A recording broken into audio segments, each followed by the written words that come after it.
Hello, YouTube. There are various and often disappearing ethnicities that live on the territory of Russia. And size-wise, Russia is the largest country in the world. There are many endangered ethnicities, and they are literally scattered throughout the territory of the vast country. But their number rarely exceeds 1,500 people.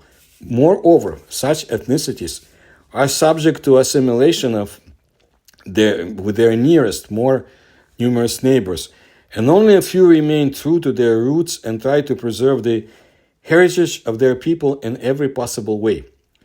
Just such small and probably endangered group of ethnicities include the Keti, the indigenous inhabitants of Siberia, whose number today does not exceed 1,200 people, give or take.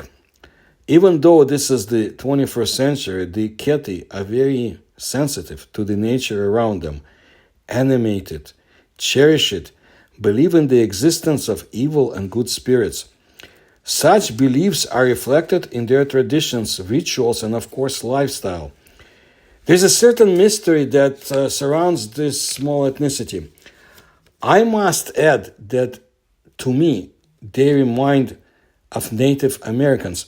I knew some for years, mostly Lakota and Seminole Indians. There is a cosmological theory about the origin of this Keti people. The Keti believe that they came here from the stars, as a sign of which they decorate their clothes with these symbolic signs. To this day, historians and anthropologists have not come to a consensus on the question of the origin of the Keti. There is no exact historical data, and experts have only legends and tales at their disposal, based on which, in fact, all possible assumptions or hypotheses are based. So according to the available legends, the Keti are a nomadic people who, fleeing from the persecution of aggressive tribes called in legends Tistyadi, or stone people, found shelter on the Yenisei lands.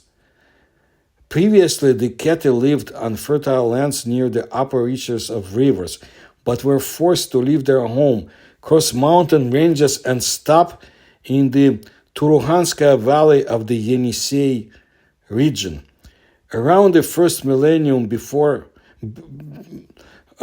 Common Era, the ancient ancestors of the Keti entered an open conflict with the Turkic Samoyed-speaking population, as a result of which the Keti were forced to migrate to the Yenisei north. Most of the tribes settled in the territory in the tributaries of the middle Yenisei River, the Simum, Yeloguyu, Kasu, Bakhte, and Dubchesu. And some Keti-speaking groups moved further north and settled on the tributaries of the middle Yenisei, where living together with the Selkups, Hanti, and Evenks, I've described all of them in my videos about paranormal Siberia, they formed their own distinctive culture. Well, before the Russians came to this territory, the Keti had already mastered metallurgy, although they continued to live in a tribal system. In other words, community based not only on blood kinship, but also on a community of work. In 1607, the Keti became part of the Moscow state, and from that moment on, in all Russian documents, they, along with some other northern people, were called Yenisei Ostyaks for quite a long time. The Keti, they chose Siberia, the Krasnoyarsk territory, as their main place of residence, and they especially liked its northern side. Currently, the Keti live in the villages of Turuhansk and Evenki districts, but most of all of the Keti can be found today in the villages of Sulamai, Maduika, and Kelag. Very English-sounding name, but that's what it is. Very few ceremonies could influence the weather, and they also conducted rituals for successful hunting in those villages where they settled, unfortunately.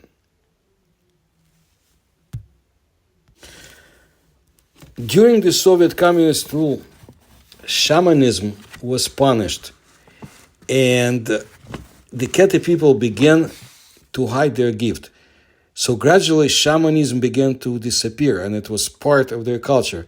Today, not only shamanistic traditions are disappearing, but also the Keti language. Let me explain. You see, very few people move from Keti to the cities. The total number of the people is only 1,219, but I saw references to even smaller numbers. The name of the people, Keti, comes from the word ket, which means man, human being. But they began to be called that way only in 1920, and before that, as I said, for a long time they were called Yenisei Ostaks. And also, individual groups of the Keti were given names based on their places of residence. For example, in accordance with the name of the river. Also, the names often reflected the natural conditions or features of the area. For example, living on the sand, living in the ravine, coastal, forest, and so on. The Keti, they have a rich and diverse culture filled with an abundance of Siberian mythology, including shamanic practices and oral traditions. Siberia, the region of Russia where the Keti live, has long been considered the birthplace of shaman and shamanism. And they have both men and women as shamans. Shamans in some villages played optional roles. They made predictions and practiced medicine. In most communities, they were indispensable. They participated in funeral and wedding ceremonies and could do quite a lot. But like I said, the communists, they basically wiped them out. You see, the Keti lifestyle was completely subordinated to their beliefs based on animating wildlife. According to their beliefs, all life on earth has a soul. A growing tree is alive, it has a soul, but a felled one has no soul because it is already dead. The Keti also believed that there were people among them who could hear the voices of inanimate objects. For example, the moans of plants, of trees dying at human hands. Let's do this. Let's wander off for a few minutes. I want you to compare what I just said, to scientific discoveries. Pain perception is typically associated with living organisms that possess a nervous system, which includes specialized sensory receptors, neurons, and regions of the brain responsible for processing sensory information. Only plants don't have a brain or a nervous system, but they do exhibit complex signaling and communication systems that allow them to respond to their environment. Plants use a variety of chemical and electrical signals to sense changes in light, gravity, temperature, and touch. They can also respond to external stimuli by growing towards or away from them, adjusting their root and shoot growth and producing defense compounds against predators. These responses are managed through intricate biochemical pathways and plant signaling molecules like hormones. And while we're on the subject of unique communication methods, let us take a look at some mildly unsettling scientific findings. For example, according to researchers at the Institute for Applied Physics at the University of Bonn in Germany, plants release gases that are the equivalent of crying out in pain.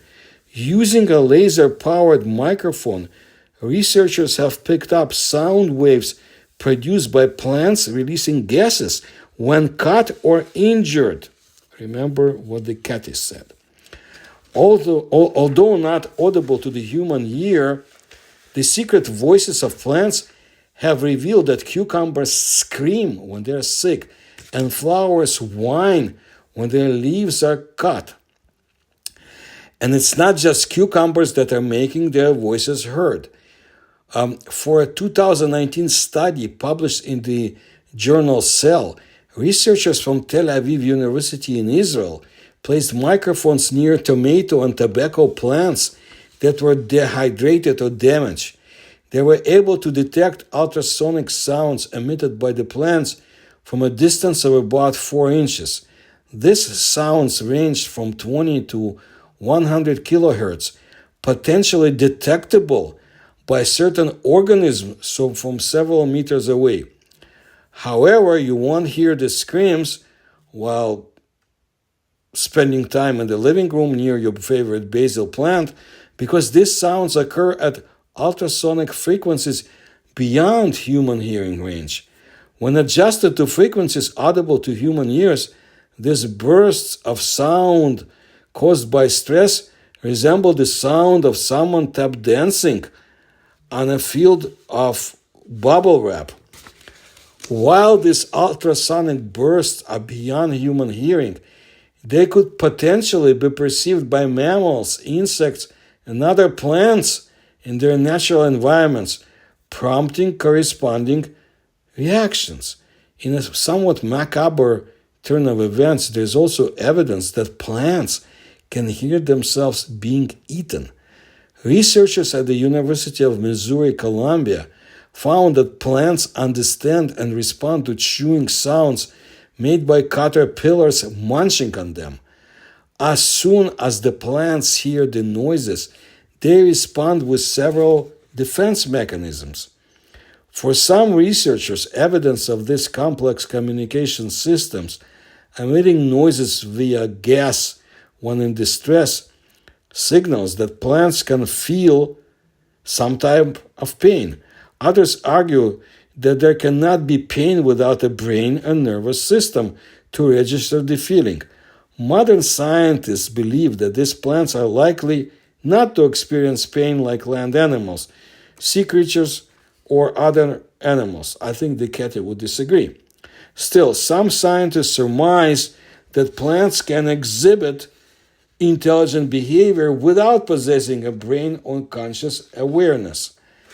According to research by scientists, plants feel threatened and react to danger, and they even communicate. After all, ancient people and beliefs are not devoid of meaning. Okay, now let's get back to the ancient Siberian people, the Keti. Also, in accordance with their beliefs, the Keti did not eat poultry meat, since birds are sacred to them. The Keti believed that the first shaman in the world was an eagle, who then passed on his knowledge and skills to the entire people of Siberia. And the most powerful and great shamans could transform into swans and fly around the world. It is for this reason that the eagle, loon, and swan were considered to be the most revered birds among the Keti. In general, in the Keti view, the world was divided into upper, heavenly, middle, human, and lower, underground. The Keti believed that all three worlds were inhabited by both good and bad spirits.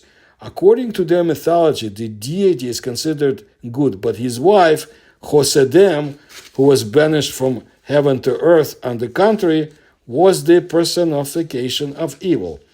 Therefore, in the past, a woman was considered to be an unclean being by the Keti.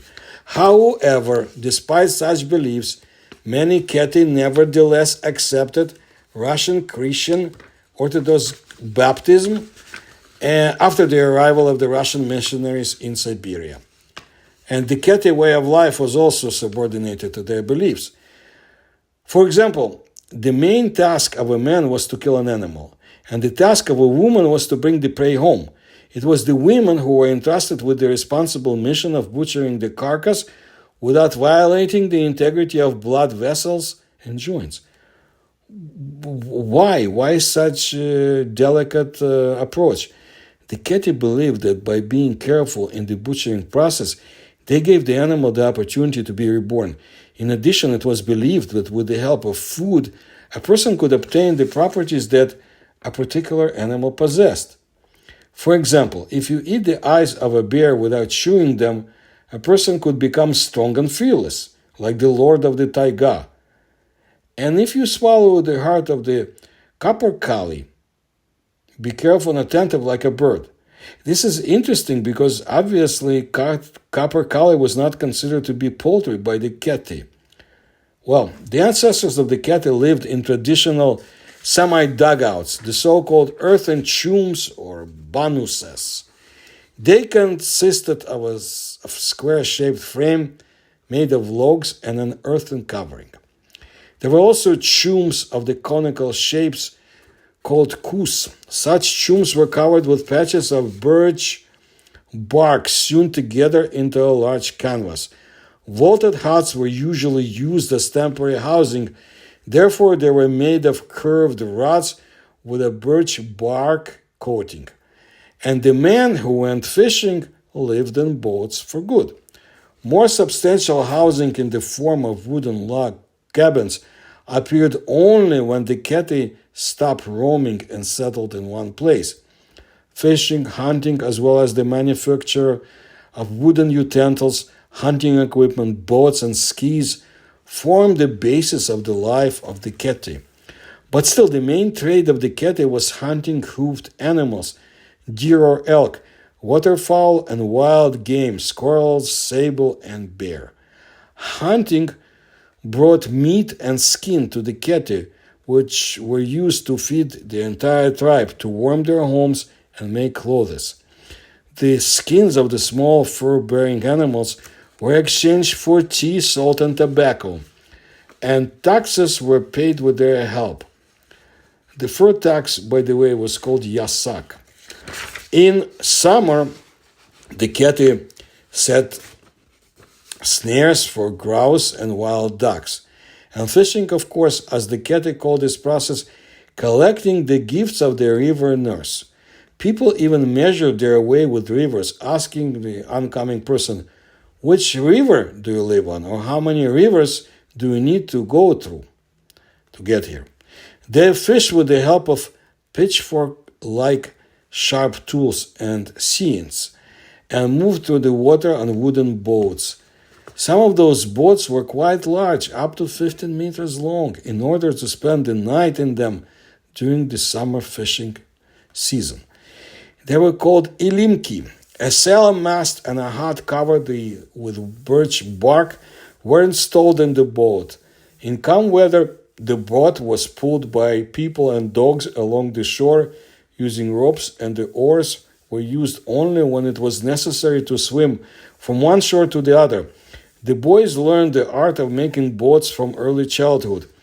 They cut the base of a single branch trunk under the supervision of a father or mentor who explained and taught how to choose the right tree so that the boat turned out to be light and durable.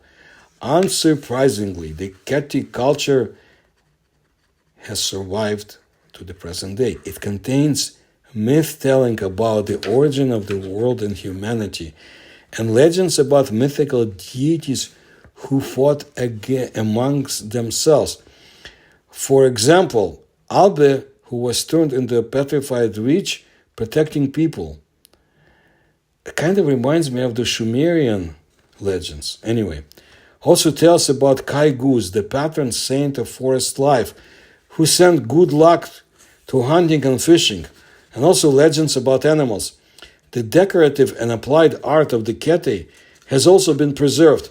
Birch, bark ornaments, fur applications, bone and wood carvings.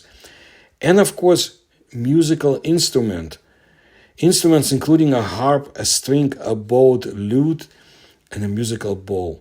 The ancestors of the Keti were very fond of holidays, the main character of which was a local storyteller.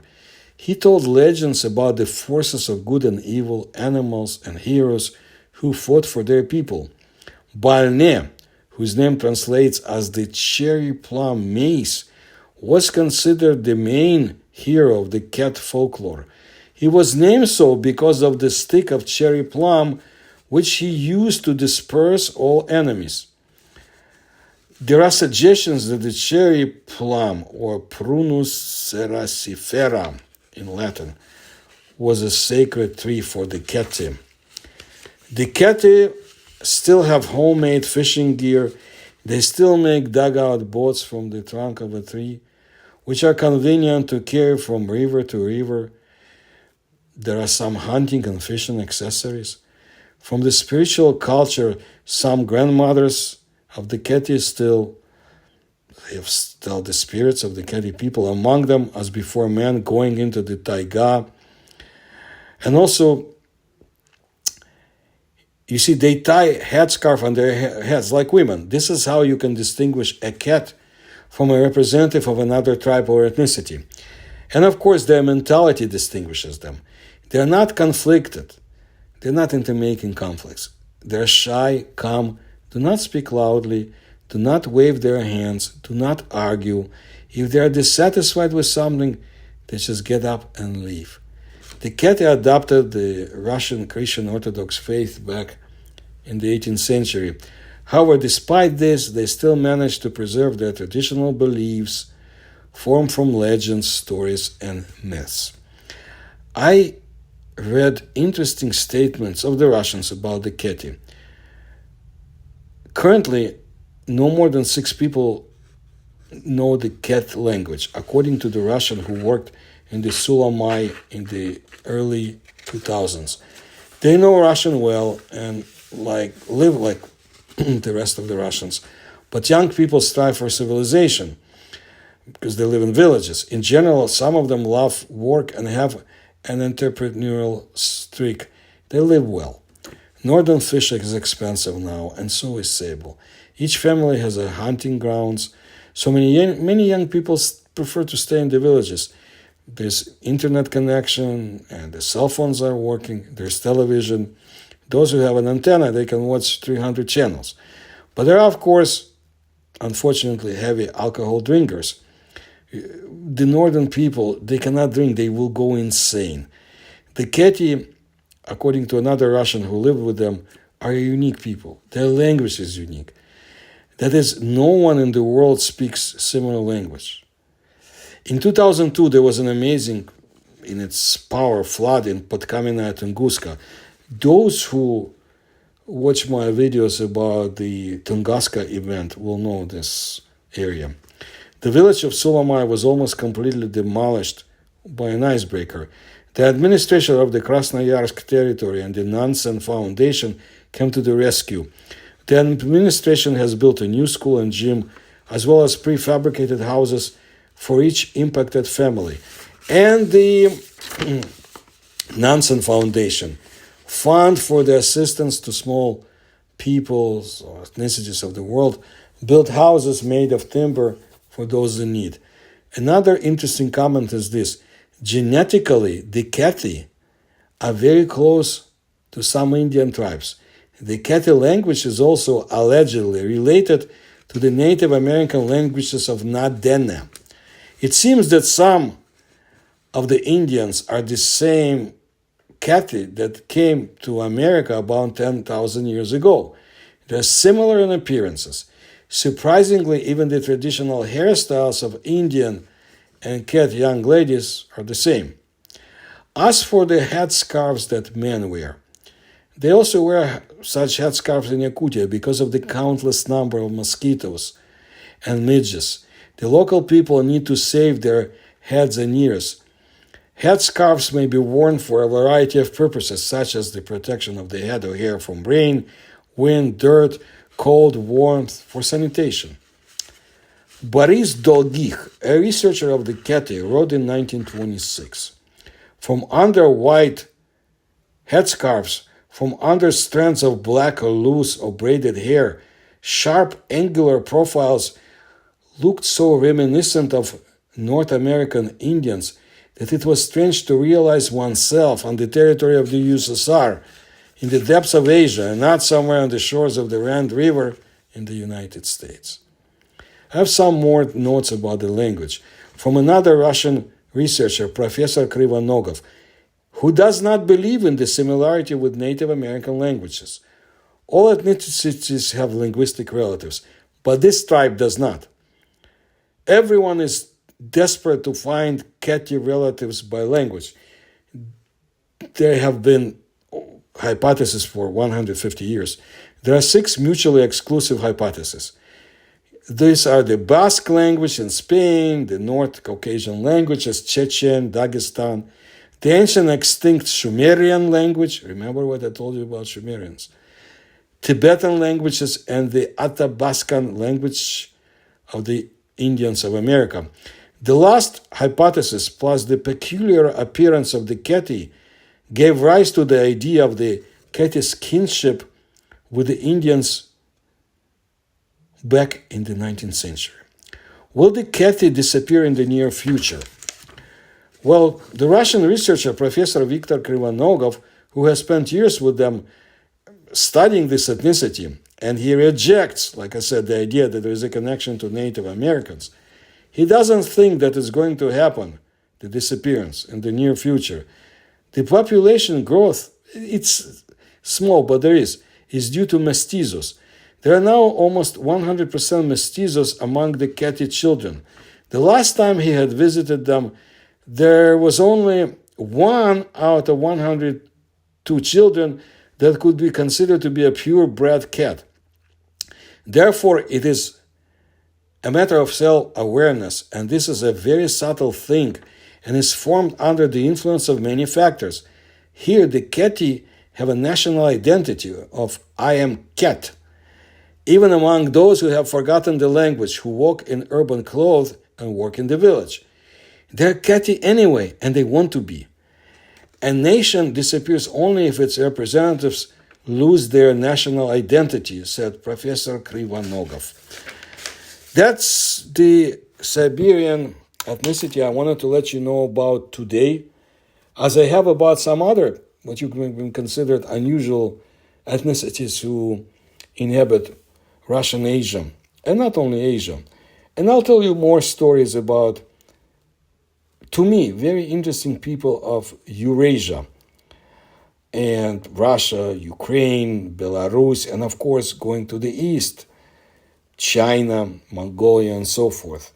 If you like my research, please support me through the links you'll discover in the description to this video. Please tell others about my work. Please like my videos, and thank you for your attention to my work.